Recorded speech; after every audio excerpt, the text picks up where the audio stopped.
معاكم مهدي. Alright, so ازيكم؟ أنا اسمي مهدي. I speak English عربي، بحكي عربي زي كل حد. I'm so excited to be with you here.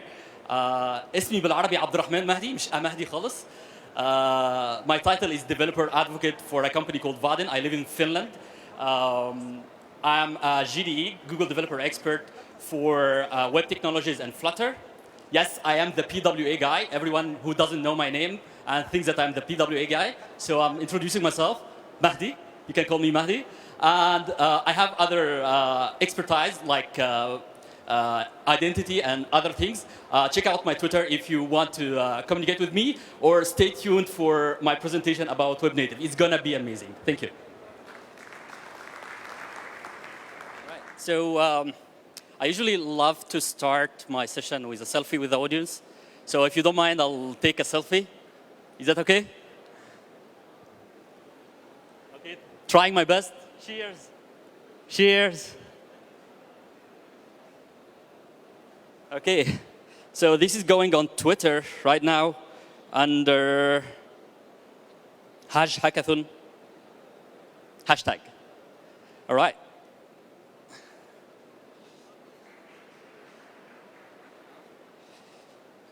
So let's do this. I already introduced myself. So again, I'm the PWA guy. And I'm gonna, in the next 10 minutes or so, I'm gonna tell you very brief, interesting things about the future of the web. So I know that most of you are now like stressed about development and getting the best application ever developed and presented in Judge. I'm gonna tell you just very quick stories that might change how you present your idea in front of the judges tomorrow. So let's go back to time, like almost 10, 12 years ago, when Google announced about something called Google Earth. So if you were like myself, very excited about this kind of application, and you went on the internet to download the installer, and for myself at least, it took a few days because I didn't have good internet to be able to download this huge software, and then installing it. And again, if you are like myself, probably the first thing you try to do is to find your home from cloud view, right? Yeah, that's everyone, right? So that's exactly what I did. My question for you is, moving forward today, would you do the same? If I tell you, find your home from sky view, would you download this application again? It looks nice. The user experience of this application looks like very interesting. But would you download it? Or would you go to maps.google.com or whatever online map service and open it from the browser directly? I think most likely you're going to open it from the browser, right?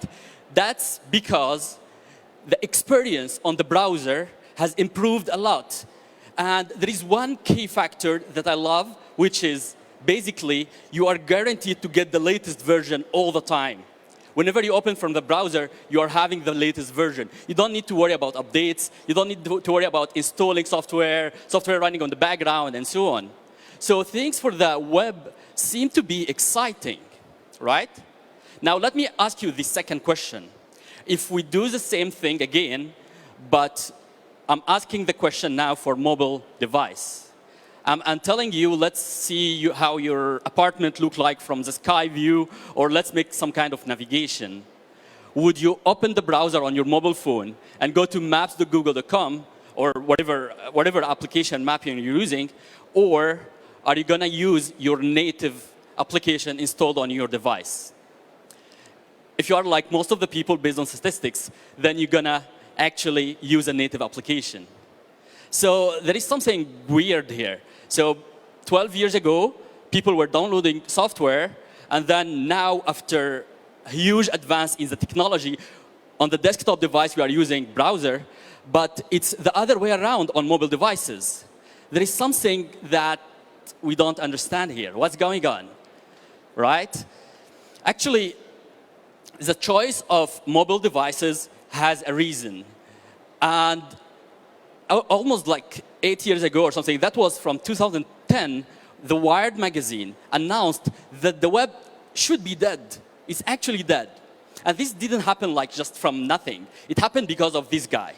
He went on stage, like myself, I guess, and he announced about this little smartphone and said it has apps. And then he killed the web. And things has evolved because, let's face it, the web technology was built based on the hypertext technology, which means that just a bunch of links to link between pages. And it doesn't work offline. It's not that modern to work on mobile devices. And probably that's the main reason why people do not like to use the web on their mobile devices. And one more thing from technical point of view, which is basically developers find a new framework every second day. Right? Every second day, a new web framework to use. And then developers get confused. What should I master? What should I learn? What should I focus on?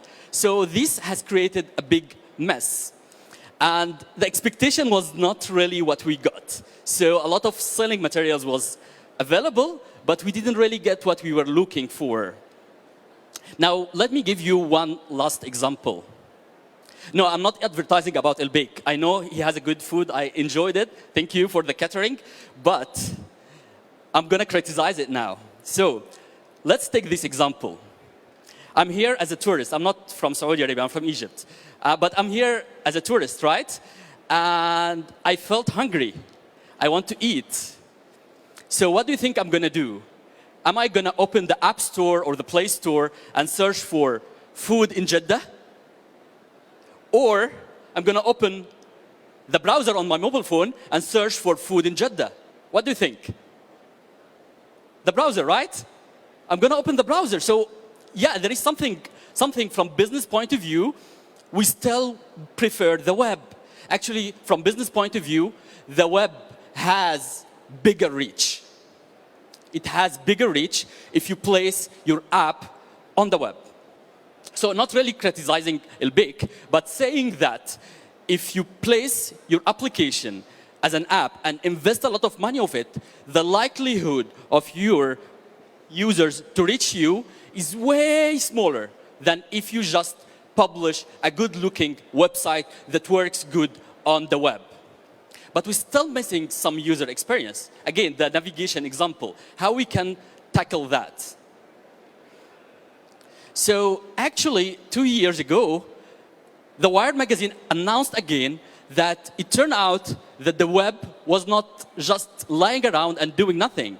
It turned out that the web wake up and start to run quickly to cap the new features and solve those problems. And they even announced it on their website. Basically, they said that Google and Microsoft and a lot of big players in the market sat together and decided to solve the 4 main issues that make difference for the web. Those 4 main issues that has been solved now is the component model, the application model, the performance, and the access to the hardware. So in the next few slides, I'm going to just tell you quickly how those has been solved and how you may consider it in your application, whether for this competition or whether for later on in your business profile, maybe it might make good sense for you. So the component model. Basically, they invented the so-called web component. Web component is a very interesting model that allows you to port your technologies across frameworks. So we have seen a lot of attempts from many frameworks like jQuery, Dojo, and so on. They were great. And also we have seen newer frameworks now. They are also trying to solve this problem from a way or another. But the main problem stays the same. Now I develop a component for Angular. How can I use it with React? Or I develop a component for React. How can I use it with Vue? I spend a lot of time and money spending something for a framework, but I cannot use it anywhere else. So problem number 1 is standardizing the way how components are built. Problem number 2 is the application model, which is the best thing that I'm talking about here. They decided to solve the application model Well, again, there were some attempts like Windows, JS, and PhoneGap, and so on, how to package your application in a standard way. But again, big players in the market sat together and said, let's create something and call it Progressive Web App. So previously it was mentioned first time ever again by Google, but luckily all players, even Facebook, I read that Facebook 2 days ago started to implement their Progressive Web App from their web browser, which is basically a way to solve this on how to package and ship your web application in a way that you can use it as an app.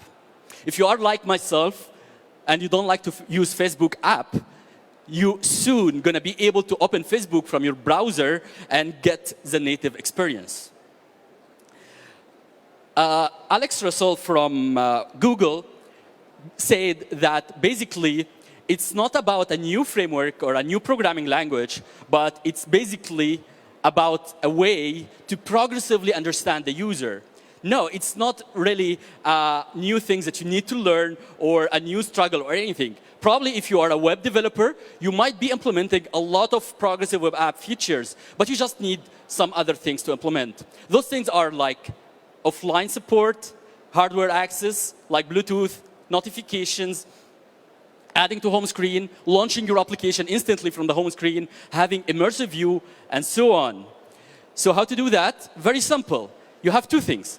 The first thing, having an app manifest, the definition of your application. And the second thing, the service worker. I like to call it the installer. This is a small script that you inject inside the browser of the user that installs your app and make it available offline, send notifications, work in the background, and so on. Now to the third point, actually the third and fourth point about hardware access and performance, now we can have the so-called WebAssembly. So WebAssembly is a way of converting libraries that has been developed throughout the years in Java or C++ to be able to use it inside the browser. And this is mainly helpful for people who are, for example, developing virtual reality or maybe games and so on. Things that require a lot of performance can get use and help of that. And we have a live example. It's called AutoCAD. So if you're an AutoCAD user and you have a 3D model, you can now use it and manipulate it and do everything from the web browser. And many much more APIs that has been introduced inside the web platform, giving you API access and giving you hardware access to many much more features.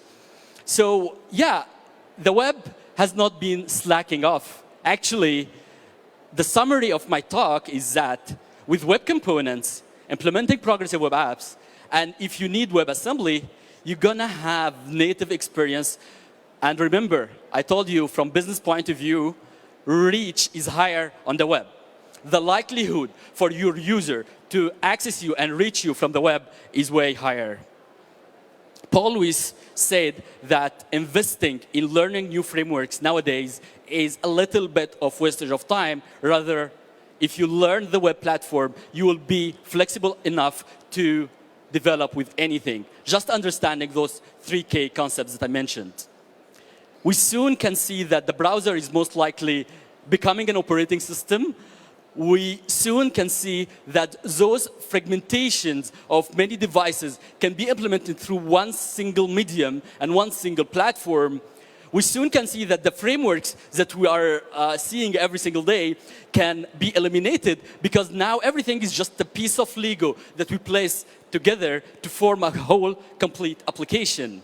That was my talk. Again, my name is Mahdi. Thank you so much for listening. And if you want to reach me, I'm going to be here for the next few hours. And this is my Twitter. Feel free to reach me at any time. Thank you again.